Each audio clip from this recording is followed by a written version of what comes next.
तो बहुत special programme for teachers की संख्या बढ़ाने के लिए, टीचर्स की ट्रेनिंग के लिए ये किया गया है। फिर हम ये भी चाहते हैं कि शिक्षा, साइंस की शिक्षा और सामान्य शिक्षा, वोकेशनल शिक्षा, टेक्नोलॉजिकल शिक्षा, इंडस्ट्री और सरकार, इसमें एक हमेशा प्रोग्राम ऐसा रहे कि एक दूसरे को क्या आवश्यकताएं हैं उसका पता लगे। इंडस्ट्री की क्या आवश्यकताएं हैं ये इन शिक्षा संस्थाओं को पता रहे, शिक्षा संस्थाओं में क्या नई चीजें आई हैं वो इंडस्ट्री को पता रहे, विज्ञान में क्या नई चीज हो रही है वो इंडस्ट्री को पता रहे, और ये सब आपस में सरकार के साथ मिलके एक नई हर चीज जो सुधार करने की है, हमारे देश में एम्प्लॉयबिलिटी और स्किल बढ़ाने की है, प्रोडक्टिविटी बढ़ाने की है, उसकी तरफ ध्यान देंगे। तो इस पर बहुत विशेष ध्यान दिया गया है और इसलिए optimum utilisation of educational infrastructure, skill development, industrial requirements and governments policies, इसको आपस में सिंक एक हो, इसका पूरा ध्यान रखा गया है।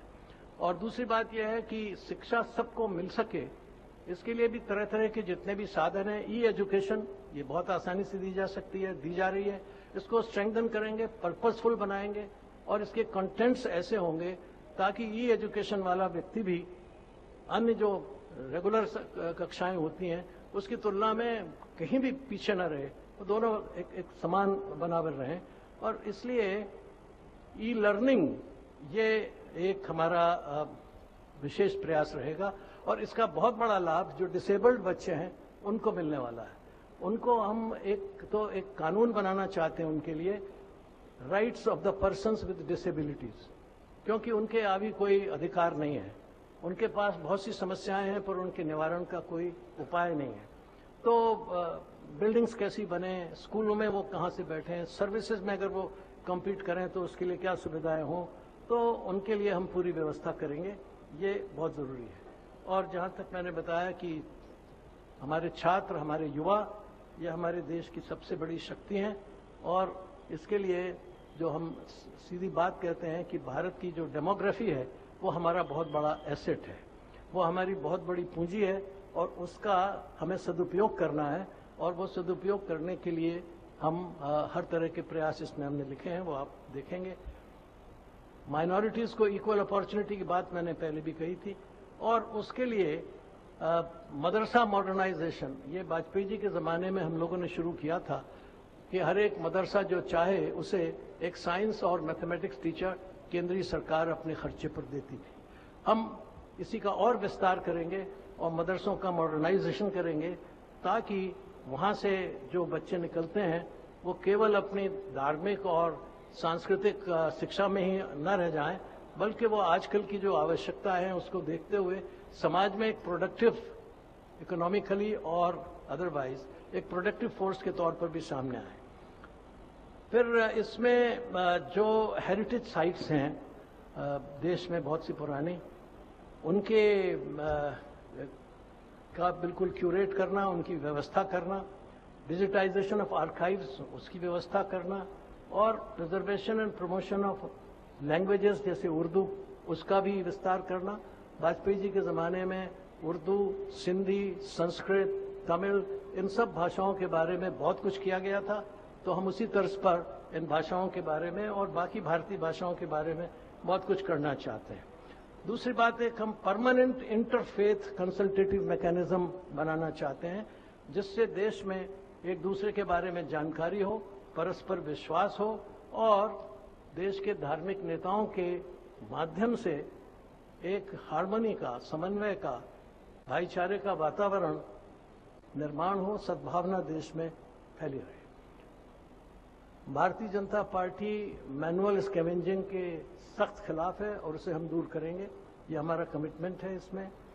और इस देश में जो खुले में शौच करने की आज पद्धति है उसको भी हम बंद कराएंगे। टॉयलेट्स और इसकी दृष्टि से ग्राम में और बाकी जगहों में क्या व्यवस्थाएं होंगी इसका भी इसमें उल्लेख किया गया है। और इसलिए हाउसिंग, वाटर और हेल्थ फैसिलिटीज, ये उन तमाम बस्तियों में जहां ट्राइबल्स रहते हों या वंचित लोग रहते हों उसमें पूरा प्रबंध किया जाएगा। इसके बारे में भी इसके अंदर पूरा उल्लेख है। एक नई बात इसमें हमने रखी है इस बार वो हिमालय के बारे में है, डेजर्ट और कोस्टल क्षेत्रों के विकास के बारे में। अभी तक जो विकास होता रहा है वो केवल दिल्ली सेंट्रल होता है, लेकिन हम ये जानते हैं कि वो ठीक नहीं है। इसलिए कुछ रीजनल काउंसिल्स बनेंगी स्टेट्स की, जिनके समान समस्याएं हैं, और उनसे भी राय लेकर उनको शामिल करके हम प्लानिंग करेंगे। जो डेजर्ट स्टेट्स हैं उनकी अलग समस्याएं हैं, जो कोस्टल स्टेट्स हैं उनकी अलग समस्याएं हैं, जो पर्वतीय स्टेट्स हैं उनकी अलग समस्याएं हैं, जो दलदल वाली राज्य हैं जहां बहुत ज्यादा पानी मिलता है वो भले ही छोटे होंगे लेकिन उनकी अलग समस्याएं हैं। फिर जो आइलैंड टेरिटरीज हैं हमारी, उनकी अलग समस्याएं हैं, और इन सबको आप केवल एक पैमाने से नहीं कर सकते। तो उनकी रीजनल काउंसिल्स बना के उनसे राय मशवरा करके, और वो सब प्रधानमंत्री के कार्यालय से जोड़ी जाएंगी, और वहां बराबर उनसे विचार विमर्श होता रहेगा और उसके आधार पर प्लान बनेगा। इसमें से एक बात ये आई है कि हिमालय ये हमारे देश की एक बहुत बड़ी एसेट है।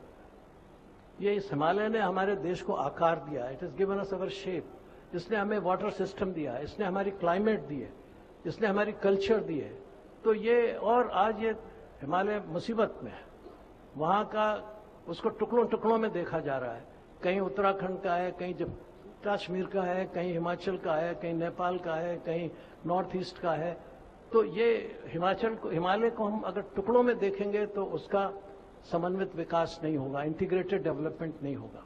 इसलिए हिमालय एक इकोसिस्टम है। दुनिया में दो ही इकोसिस्टम्स हैं यूनिक, एक हिमालय और दूसरा अमेज़न बेसिन। और ये अमेज़न बेसिन की चिंता वो लोग करते हैं, लेकिन हिमालय की चिंता हमने नहीं की है।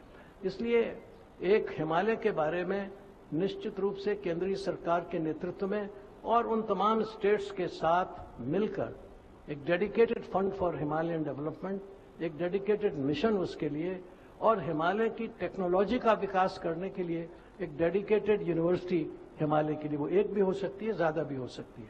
पिछली बारों में देखा हमने कि उत्तराखंड में त्रासदी हो गई, डेवलपमेंट का क्या मॉडल हो, आर्किटेक्ट्स कैसे हो, कहाँ क्या बने, कहाँ कुछ नहीं, कुछ पता नहीं, होता चला जाता है। और नतीजा ये है कि हिमालय दरकता है। हिमालय की डेवलपमेंट के अभाव में हमारे सारे देश को प्रभावित करता है।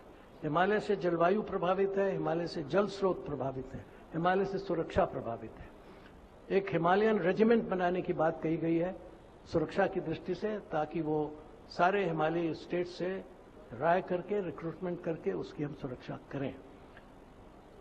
विजन है इसके अंदर एक भारत और श्रेष्ठ भारत बनाने का, और उसका जो मुख्य अधिष्ठान हमने रखा है कि आज जो एक वीक लीडरशिप है देश में, आज जो एक पॉलिसी की पैरालिसिस है देश में, आज जो एक दृष्टि का अभाव है देश में, किधर जाना है इसका पता नहीं, और एक इच्छा शक्ति का अभाव है, ये एक मुख्य कारण है जिसकी वजह से देश में बिखराव है, देश में अभाव है, और देश प्रगति के मार्ग पर आगे जाने के बजाय पीछे गया है। तो हम इसका जो हमारा थ्रस्ट है वो एक भारत, एक बहुत सशक्त भारत, दृढ़ भारत और श्रेष्ठ भारत। खाली ऐसा ही नहीं कि हाँ हम भी दुनिया में एक है, नहीं, हम एक श्रेष्ठ भारत हैं। और उसके लिए जो भी कुछ हमें करना है विद डिटर्मिनेशन एंड विल, वो हम कर सकें, तो उसके लिए एक दृढ़ नेतृत्व की आवश्यकता होती है। भारतीय जनता पार्टी ने इस मैनिफेस्टो के द्वारा देश को ये भी निवेदन किया है कि हमारे पास एक करिश्माई नेतृत्व का, दृढ़ इच्छा शक्ति वाला, कुशल प्रशासक नेता श्री नरेंद्र भाई के रूप में मौजूद है, और उन्हें हम देश के सामने समर्पित कर रहे हैं, देश की सेवा के लिए, देश को एक Bharat. Well, there we have it, the much looked forward BJP manifesto being released. Of course, we understand that the BJP itself gave more precedence to the charge sheet against the Congress, and now they have finally released their manifesto. Development and conservation of the ecosystem seems to be on the top priority. Also, education and jobs given a lot of importance by the BJP. हमारे राष्ट्रीय अध्यक्ष